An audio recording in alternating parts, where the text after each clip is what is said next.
किसी देखिए सरकार के एक हमारी बात सुनिए। सीमांचल की लड़ाई जारी रहेगी।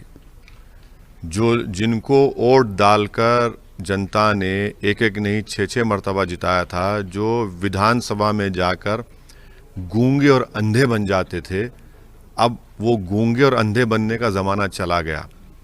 ये लोगों को हमने कहा है कि आपको सीमांचल के लिए जाकर लड़ना पड़ेगा, इंसाफ दिलाना पड़ेगा। अब रहा सवाल कि हमारी पार्टी का क्या फैसला होगा, पूरे नतीजे आ जाने दीजिए। जब पूरे नतीजे आ जाएंगे, सबको पता चल जाएगा कि किसके पास कितने एमएलएज विधायक जीत कर आए, तो वही खुद आपको एक राह दिखा देगा, रास्ता बता देगा। उस वक्त हमसे जवाब पूछिए, आप सवाल पूछिए, हम जवाब दे देंगे आपको। जो नतीजे जिस तरीके से आए हैं उसमें बीजेपी अच्छा खासा गेन की है। कहाँ गेन की? जेडीयू भाई सुनिए, 2000 देखिए 2019 के जो लोकसभा के चुनाव थे, एनडीए ने 222 असेंबली के कॉन्स्टिट्यूंसी से 1.5 साल में इतना कैसा गिर गया ग्राफ मोदी का? बीजेपी की बात नहीं, मोदी का, अरे भाई मोदी का ग्राफ भी तो, बीजेपी को मोदी से देखेंगे ना।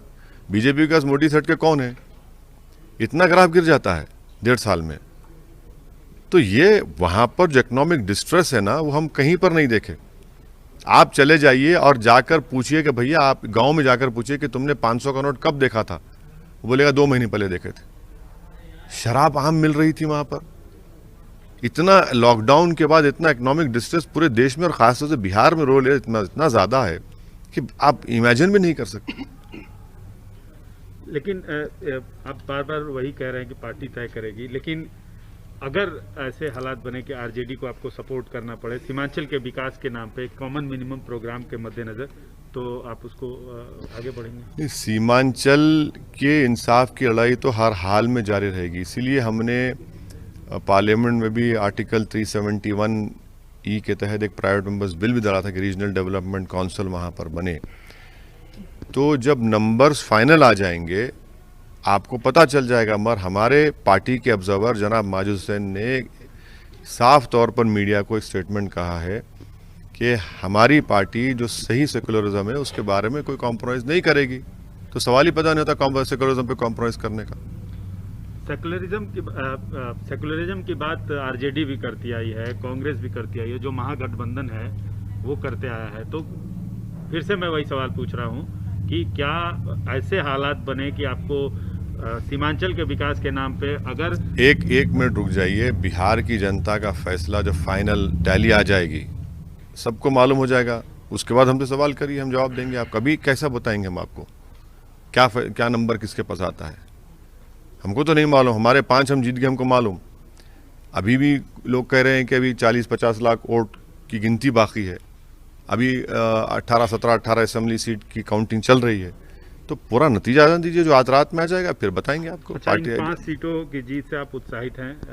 उत्तर नहीं, सुनिए, हम बड़े इखलास के साथ और पूरे जितना ह्यूमिलिटी के साथ हम ये कह रहे हैं कि हमारे पास अल्फाज नहीं है सीमांचल और बिहार की जनता का शुक्रिया अदा करने के लिए कि उन्होंने हमको हमारे उम्मीदवारों को कामयाब किया।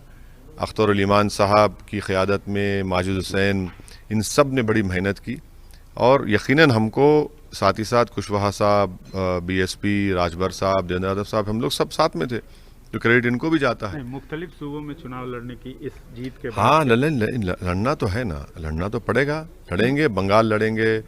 अगर अच्छा हमारे पार्टी के लोग लड़ने तैयार हैं बंगाल के, अलग वो कहेंगे कि सर लड़ना चाहिए और वो मजबूत हैं, तो यकीनन हम फैसला लेंगे।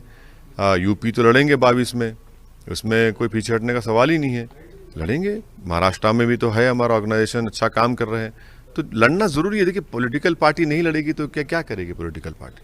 अब बार बार कहते रहे हैं कि मेरे को बी टीम और हमको फरा कहा जाता है, लेकिन आफ्टर ऑल आपके परफॉर्मेंस से कहीं न कहीं बीजेपी को फायदा हुआ है, ये आरोप आरजेडी भी लगा रही है। कोचा दामन में कौन हारा? एनडीए हारा ना कोचा दामन में। जेडीयू को हमने हरा दिया। आपके अख्तर ईमान ने अमूर में सेकंड कौन आया? एनडीए आया।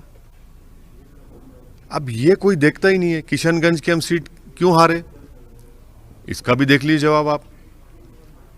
ये एक अजीब मामला है कि ये लोग समझते हैं कि वोटर इनका गुलाम है। हम इनको बता रहे हैं कि भाई ये नया भारत है, जो वोटर किसी का ना गुलाम है ना किसी को सुनने वाला है, वो अपनी मर्जी के मुताबिक वोट देगा। वो गया ज़माना के ख़ानदान और पानदान के नाम पर वोट देने का गया ज़माना बिल्कुल हो। तो हम लड़ेंगे इलेक्शन। नुकसान हुआ है, अरे तो नुकसान इलेक्शन में कोई जीतेगा कोई हारेगा, ये कौन सी है? तो अब मत लड़िए ना। अब मैदान में उतरते क्यों हैं आप? मत उतरिए मैदान में। जब आपको हारने का डर है तो उतरिए मत। भाई वही आदमी कामयाब हो सकता है जिसको हारने का डर नहीं होगा। आपने कर्नाटका की 2 सीट हार गए, हम जिम्मेदार हैं। आप महाराष्ट्र की जनता को ओवैसी का डर दिखाकर वोट लिए, शिवसेना के साथ गोद में बैठ गए। गुजरात में एमएलए सीट हार गए बाई इलेक्शन में, मध्य प्रदेश में हारते हैं। अरे कितनों की जिम्मेदारी मेरे सर डाली, हमको कोई फर्क नहीं पड़ता, बिल्कुल डालिए आप। अंतिम सवाल सर, जो आपका गृह राज्य है वहाँ बीजेपी लगातार बढ़ रही है और आप दीगर राज्यों में जाके आप चुनाव लड़ने की बात कर रहे हैं। सुनिए, आज ही एक इस बात की तस्दीक आज के चुनाव सुनिए, आप लोग बहुत ज्यादा रीड कर रहे हैं। आप लोग केसीआर को जानते ही नहीं है। हम आपसे फिर से कह रहे हैं कि जब तक केसीआर जिंदा रहेगा तेलंगाना में, उस वक्त तक ना बीजेपी ना कांग्रेस का कुछ होने वाला है। जब तक ये शख्स जिंदा रहेगा, मैं कई मर्तबा कहा हूं, हाँ बाई इलेक्शन हारे हैं और हमको यकीन है कि केसीआर इसका नोटिस लेंगे, क्या कमजोरी है देखेंगे और उसको ओवरकम करेंगे। भाई एक आदमी जो है स्ट्रगल करके ऊपर आया है, तो हमको यकीन है कि आप केसीआर पे हमको उनके पॉलिटिकल सेगैसिटी पे पूरा भरोसा है, वो देखेंगे इस चीज़ को।